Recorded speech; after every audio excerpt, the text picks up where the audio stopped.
Kind of a strange day for it, but what the heck? Okay, while the cameras are rolling, Yeah. you want to switch topic to electronics? Yeah, we can. Why don't we say you're just at the farm and you're wanting to cover some basic troubleshooting skills? What have I done lately? I mean, if you have to fix something, what do you do? Yeah. My number one rule of thumb is look for the obvious and know what parts are most likely to fail. These days, if you've got modern electronics, the one part that's going to fail with age is electrolytic capacitors. If it's 30 years old, you can bet they're bad. A lot of newer stuff, the caps are bad. Small camcorders and video electronics made in the 80s and 90s were made with little electrolytic capacitors that surface solder to a circuit board. They're tiny, and they're filled with fish oil because you can't export PCB from Japan to America. So when the little capacitors leak, and they do, they smell like fish. If it stinks, you don't want it. If you turn something on and it gets warm and you go, what's that smell? You've got an oil cap leaking somewhere. I've got a huge D2 digital tape deck in the shop. This thing was $100,000 new not many years ago. And it fires up, it runs, it gives some odd error messages, but it basically works. But it smells like fish. And I've been all through this thing. I cannot find where that leaking capacitor is, but there's one or more in it that when they get warm, they smell, and it is, the oil in the capacitors is corrosive, and it's probably someplace I can't get to, and it's probably the cause of that erroneous error message. But if it stinks, it's a leaking capacitor. Now in the old days, we looked for bad resistors. They were always bad. Well, today that's not an issue. But capacitors will always fail because they're electrochemical. With time, those chemicals break down. And what else about troubleshooting? What about the signal flow? Tracking by signal flow? Always work back from the output if at all possible. Trace it back to where you lose the signal. If with amplifiers, you almost got to start at the output. This is the most likely thing to fail. And make sure you've got power to the outputs. The outputs aren't hot. Work your way back to the input to that amplifier, because there's switches, there's interrupting sockets. Switches give a lot of trouble because they're mechanical. A little WD-40 or deoxidant, you'd be surprised how many things you can fix just by spraying the volume control. But follow the signal back until you lose it, or follow it forward until you lose it, and your problem's right there someplace, right in that area. Once in a while you find out, I lose it here, but the cause isn't here, it's something peripheral. You got to figure out what's coming in here that's causing this signal to be turned off or blocked. That's where it gets a little difficult. But that's where you got to understand the circuits and what they're doing to each other and what's normal and what's not. I've had that Macintosh tuner. We couldn't get FM through. Traced. The bias on the transistors was good. The caps are good. Everything looks perfect, but the level of the FM signal was about 0.6 volts. And that has to go through a diode detector to go any further. Well, the voltage drop across the diode is 0.6 volts. If you don't feed it more than 0.6, nothing comes out. Well, you find out why the level's low, get the level up, everything downstream suddenly works. But you have to, you look at it, well, there's a signal here. Well, yeah, but what's the voltage? What's the level? Is it right? Because sometimes the signal's there and it's perfect, it's just not enough or it's too much. Sometimes you got to get your head out of your butt to go, wait a minute, where's the decimal point here? I had to call a friend of mine of that tuner. He says, well, 0.6 won't pass that detector. I thought, son of a gun, you've got a point there. I went back, sure enough, found out the muting circuit was stuck on because a photo transistor had failed. It was always in mute. Unplug that transistor, boom, I've got stereo. FM sounded great. Okay, that's a little bit of troubleshooting. Yeah. What, any rants about anything? always, but not today. Okay. Go to repair a flat panel monitor. First, I tell them it's not worth it. If you're lucky, if it's dead or it comes on and goes off, it's a maybe. If you're lucky, it's a power supply. If you're really lucky, it's bloated capacitors on the power supply board. That's the one part that's still repairable, is the power supply.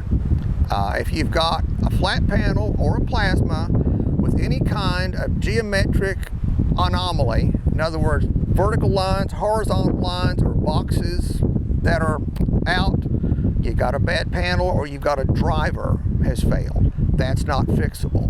A lot of the plasmas have driver ICs that drive the panel, and they will explode from the high voltage eventually, and the panel's dead.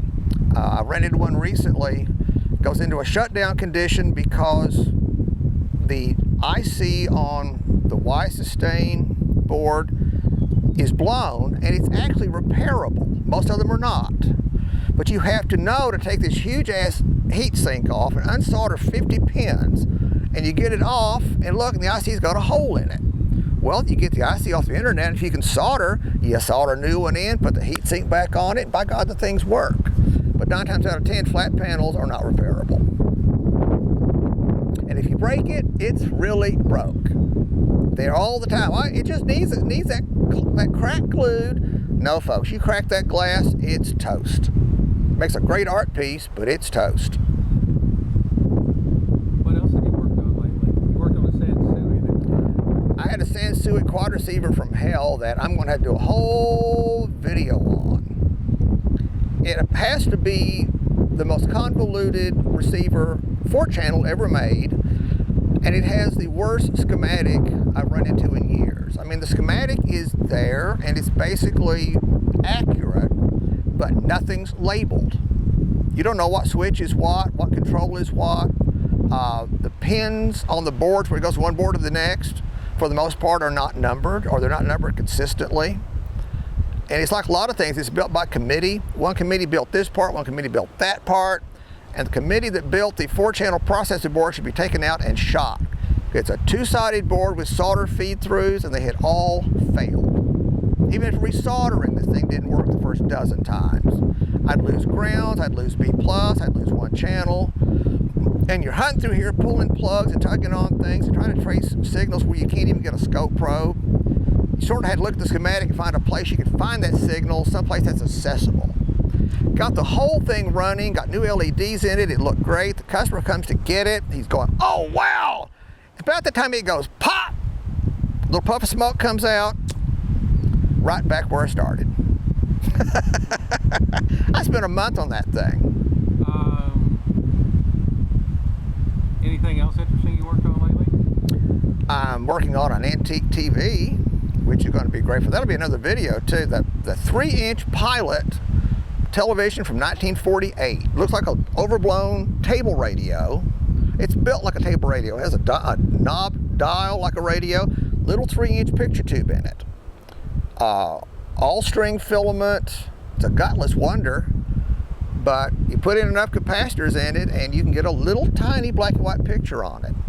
And in 1948, that was huge.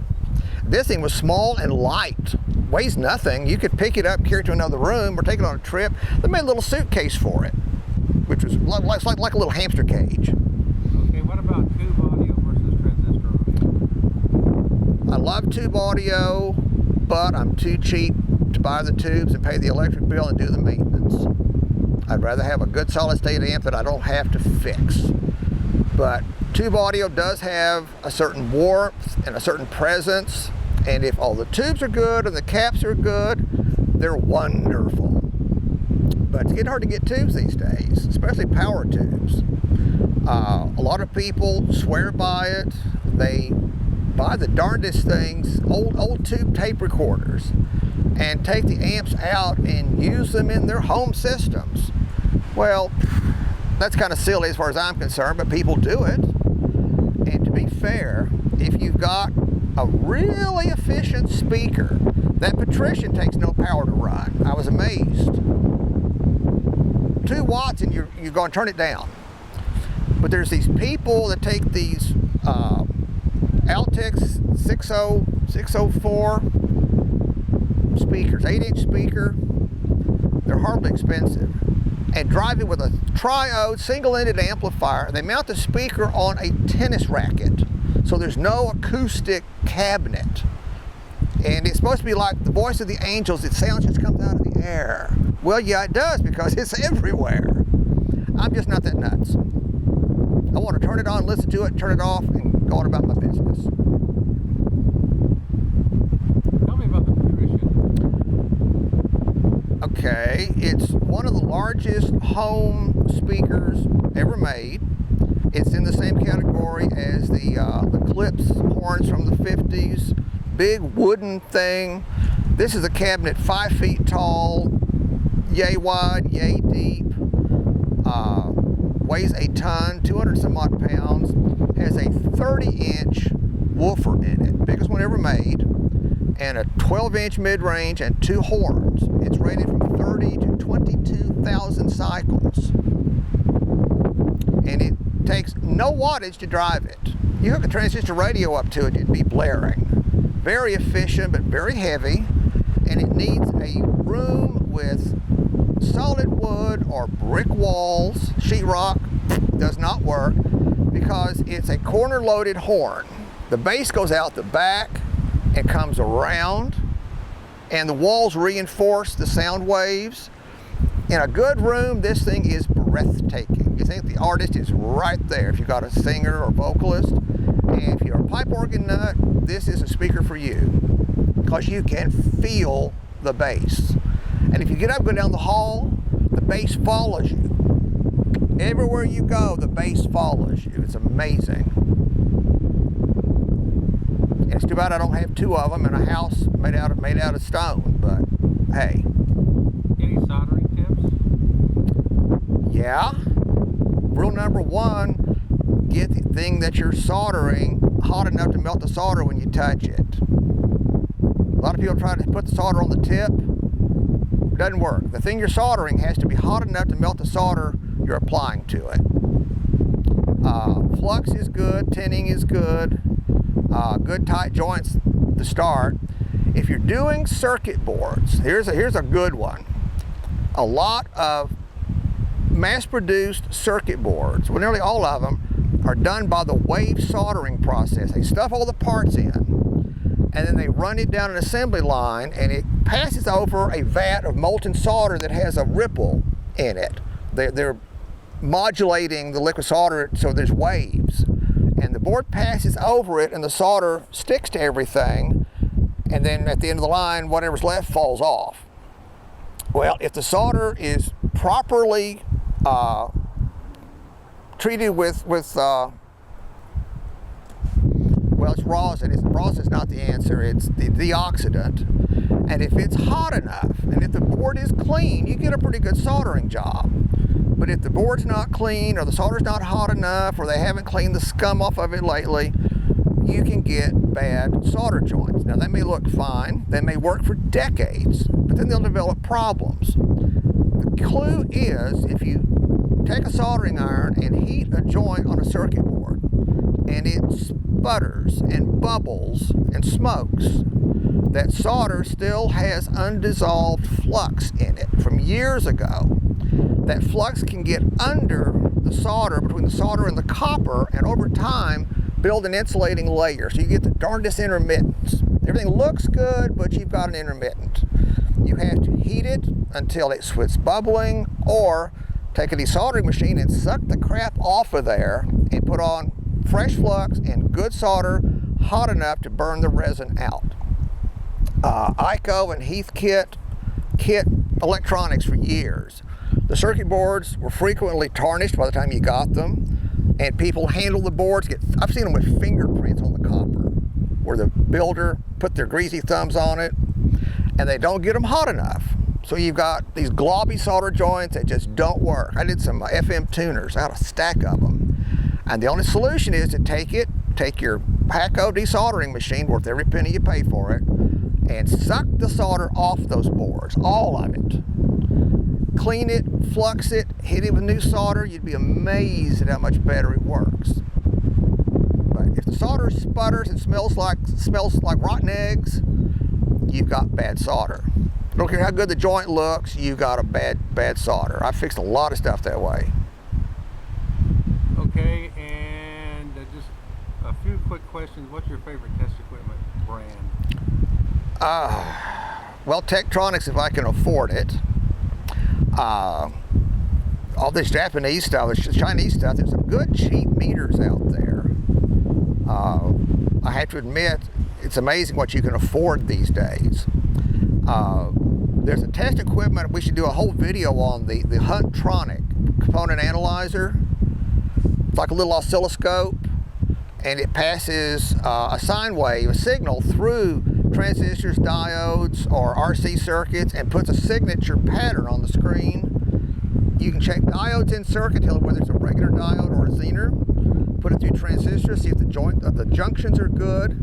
And if you've got two circuits that don't match or aren't behaving the same and you can't find out what's wrong, sample back and forth between various points. And when you find 2 points that don't match, you're getting close to your problem. Okay. And most people have never heard of one, never seen one. I bought out a shop and inherited one, and the old guy swore by it. I thought, well, you're just an old curmudgeon. Well, by God, he was right. You learn to use it. And it's called a Hunt? A Huntron. Yeah. And when all else fails, you get that out, and you can prove whether something's right or wrong. Now, what about Simpson? They're in business? Simpson, I think, is still in business. Oh, the Simpson 260 voltmeter. There's a good one. Everybody uses the Simpson 260 standing up, which is wrong. It's not designed to work standing up. It's designed to work laying down. That's why if you stand it up, it falls over. It's calibrated to lay on its back. I didn't know that for years. I thought it was a rotten design because it always fell over. No, it's calibrated to work on its back, not standing up. But you get one of those, if you don't abuse it, it will last forever. I can take a Simpson 260 and go through a solid state circuit or tube circuit and find everything I need to know quickly. Don't even have to read the meter, you just know where the needle goes. High, low, in between, you know, it's intuitive. If you get a digital meter, they don't feed enough voltage or current to work, to make a lot of circuits function for ohming them out or testing. And you have to stop and read the meter and figure out what range it's on, where's the decimal point, how does this compare to that. Analog, it's just zip pop, zip pop, zip pop, got it. I've been buffaloed by bad transistors in a circuit using a digital meter, a Fluke, by the way, not a cheap one, a good meter.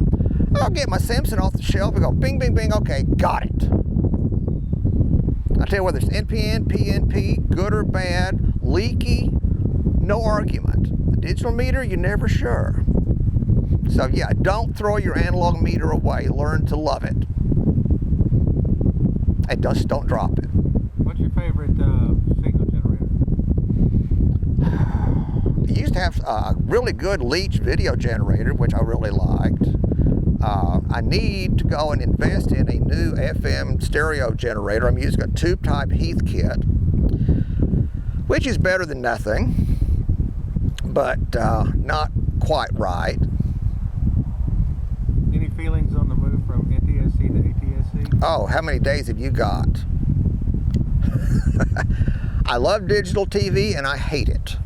When it works, it is gorgeous. But analog, you always got something. It may be snowy, but you had something of a picture and you always had sound. Digital, the picture hesitates, freezes, pixelizes, and the worst part is the first thing that goes down is sound. If you're watching highly compressed broadcast TV like you're trying to watch Jeopardy, and you know how the compression works, there's no signal till there's a change where you've got a frozen video signal and you're going along fine until somebody talks, and then it has to update, and that's when the freaking audio will hesitate and you miss the response to the clue. Pisses me off. In analog, this would not happen. it's government's fault. I think going digital was inevitable because digital makes so many things possible. From the broadcaster standpoint, it took a huge physical plant and reduced it to a thing about this big. A computer, a transmitter, and some little control device, you've got a TV station. Digital video and computer editing is amazing and fast. But the government had something up their sleeve. They wanted those analog broadcast channels back because they could sell them to the cell phone industry. And the only way to do it was to make the broadcasters either give up the channels or move to UHF or force them to go digital by a certain date. Well, this was good for Andrew's Antenna made $1 billion selling antennas, and all the transmitter companies sold TV stations 2 and 3 new transmitters that wouldn't have been replaced otherwise for 20 years. Huge money was made. I guarantee you that the person in the government that pushed this through knew what the fallout would be and heavily invested in those industries, made a fortune.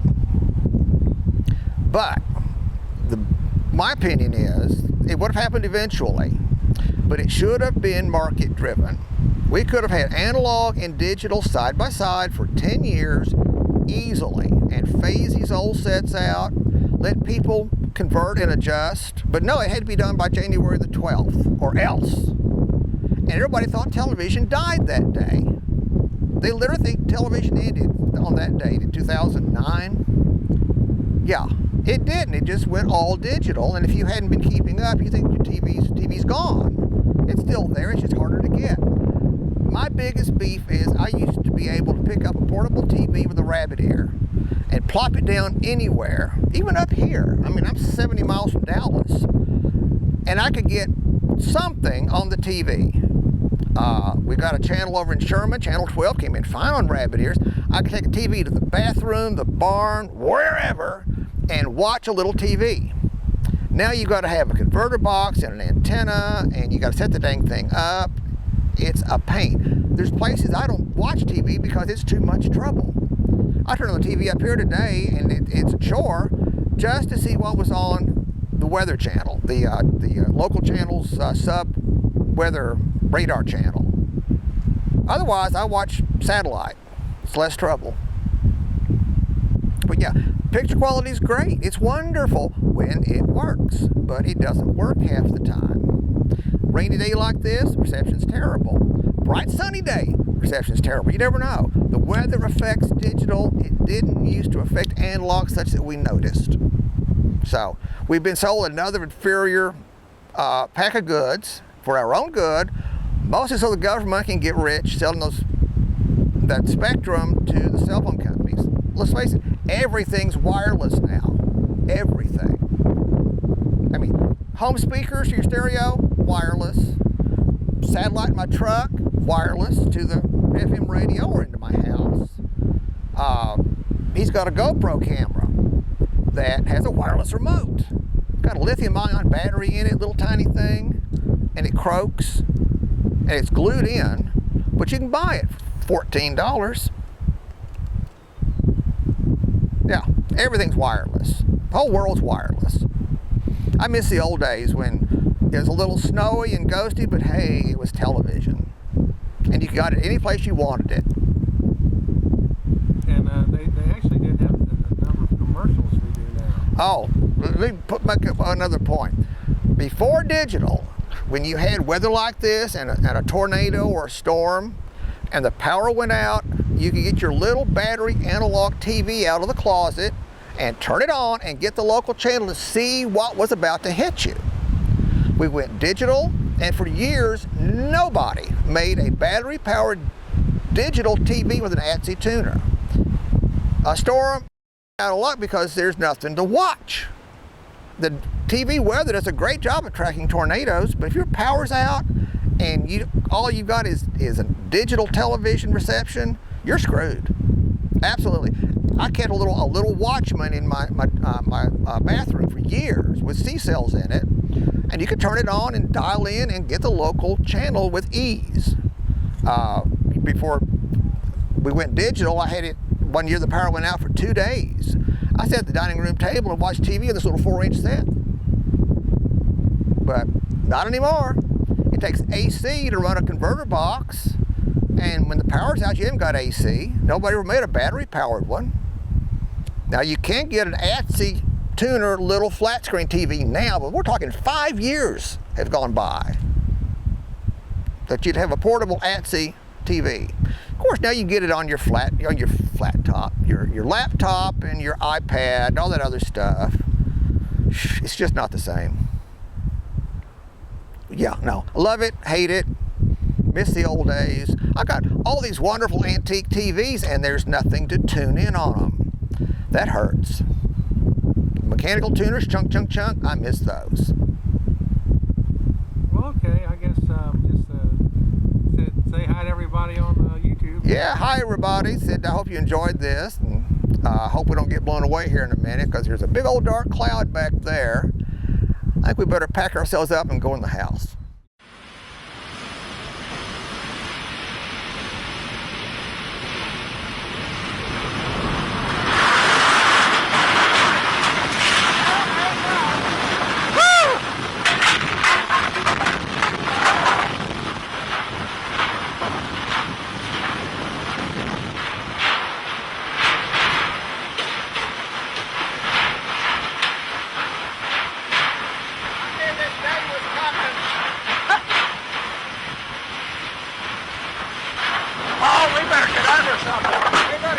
Up the hill.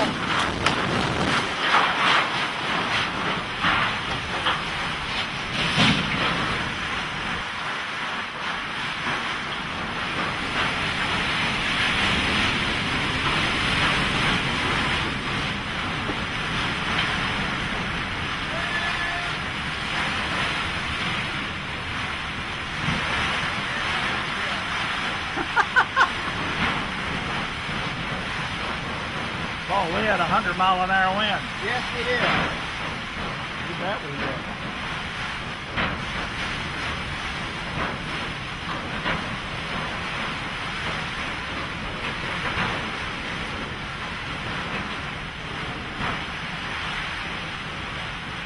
Man. Woo!